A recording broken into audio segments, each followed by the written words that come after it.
Eh bien, on va lire notre texte pour aujourd'hui. Dans l'Évangile de Luc, on vient de parler justement de la fiabilité de ces textes du Nouveau Testament. Donc, c'est avec une plus grande foi qu'on aborde cette lecture. Dans le chapitre 2, on va lire le texte qui nous parle de la naissance de Jésus. Donc, je commence chapitre 2, verset 6. « Pendant qu'ils étaient là, c'est-à-dire à Bethléem, le temps où Marie devait accoucher arriva et elle enfanta son fils premier-né.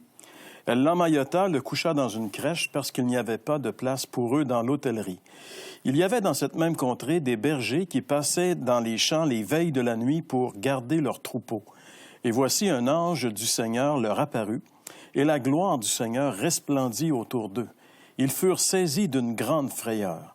Mais l'ange leur dit, « Ne craignez point, car je vous annonce une bonne nouvelle qui sera pour tous, tout le peuple, le sujet d'une grande joie. C'est qu'aujourd'hui, dans la ville de David, il vous est né un Sauveur qui est le Christ, le Seigneur.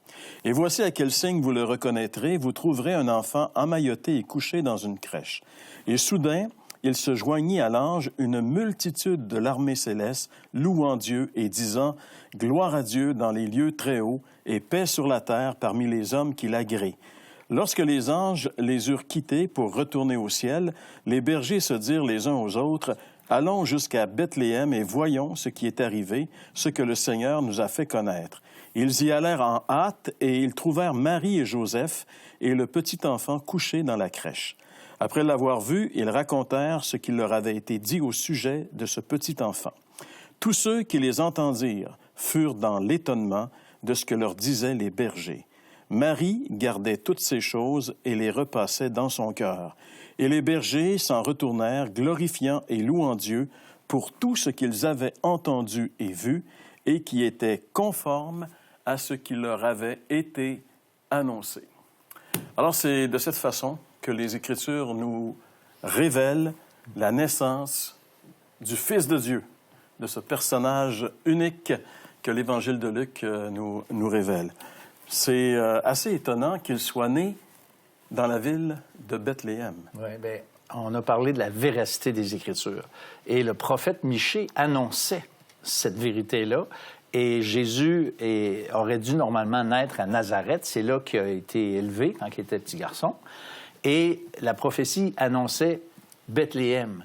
Et Quirinus, celui qui était en charge au niveau gouvernement, il décide, lui, ce moment-là, de faire un recensement, puis il fallait aller dans notre ville natale. Alors, il se retrouve à Bethléem quand Jésus arrive. Un hasard. Même, il est encore plus loin, ton monsieur, parce que c'est Auguste César. Auguste, à Rome, il décrète, finalement, comme tu dis, de faire le recensement de tout l'Empire. Et puis donc, ton Quirinus, finalement, lui, il est en charge de la Syrie et de la région, là, tu sais. Et là, il va tout organiser, finalement. Ça doit être pas facile à faire. À l'époque... Il fallait y aller. Hein? Ouais. Dans l'Empire romain, à l'époque, la Galilée, ou si vous voulez, Israël, comme on le connaît aujourd'hui, n'était qu'une partie d'une province de l'Empire, la Syrie. Exactement. Oui. Donc, c'est juste pour dire jusqu'à quel point les Juifs patriotes étaient humiliés de voir leur grande nation qui avait été glorifiée du temps de Salomon et qui était réduite maintenant à une petite province d'un empire, tu sais, un empire qui n'avait rien à voir avec les Juifs. Mais de voir la souveraineté de Dieu sur les événements, dans le sens qu'il freine, il peut organiser, coordonner les choses, il participe en passant jamais au mal. Ça, c'est quelque chose qu'il faut se rappeler.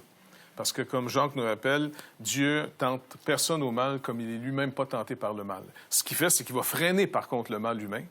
Des fois, laisser aller les gens dans leur entêtement puis dans notre méchanceté naturelle pour vraiment prouver à quel point on a besoin d'un sauveur. Maintenant, ici, c'est Auguste qui veut simplement, lui, faire un peu la compilation de son empire. Ça va servir à faire venir ce petit couple, comme tu dis, finalement, de Nazareth, petit village dans le nord d'Israël, et qui vont être obligés de descendre dans la région de Jérusalem parce que chacun devait aller se faire recenser dans sa ville natale selon sa lignée. Et puisque Joseph et Marie étaient de la lignée, finalement, du roi David, même si c'était plus du tout des gens en apparence royale, tu sais. Donc, ils vont... Et puis, non seulement ça, pense-y, c'est quand même trop beau, là. Le temps que tout est coordonné, madame est enceinte, c'est précisément 9 mois, là. Hein? Et donc, elle part finalement à un certain point pour descendre dans cette région. Ça pris peut-être, je sais pas, moi, une semaine, on va dire, à peine. C'était 8 jours en général qu'on dit de... Oui. Oui. Donc, elle descend pour arriver finalement à Bethléem. Et puis, bon, à l'hôtellerie, c'était pas la grosse affaire, tu sais. Fait que, ça devait être plein partout. Mais même là, une provision est donnée quand même. On trouve un lieu où est-ce que les bergers, souvent, trouvaient abri dans ces régions parce qu'on faisait l'élevage du mouton pour Jérusalem à cause seulement des sacrifices qu'il y avait. Les gens n'amenaient pas tous leurs moutons d'un peu partout. Ils achetaient souvent les moutons sur place. Là. Et donc, ils vont trouver même une place, mettre l'enfant. C'est intéressant, c'est une mangeoire, tu sais, comme tu rappelais, là, où est-ce qu'on mettait le foin, fait qu'ils mettent du foin. Ça rappelle un peu, quand ma petite est née, finalement, on n'avait pas grand-chose. Tu sais, on était strict minimum, mais, devine, un tiroir, ça fait l'affaire. Fait que j'ai pogné un tiroir, j'ai enlevé le linge, j'ai mis finalement un genre de, tu sais, des serviettes pour que ça soit plus doux, avec une petite couverture, puis ça a été son lit. Quand t'as pleuré... On fermait le tiroir. On fermait l'histoire. J'espère qu'elle n'écoute pas l'émission. Elle est gentille, Marie. Fait que c'est elle qui a fait de nous autres des bons parents. Oui, voilà. Donc, cette histoire-là nous rassure parce que malgré la confusion qu'on peut voir, malgré la méchanceté sur terre, malgré que tu n'arrives pas à voir comment Dieu peut être souverain.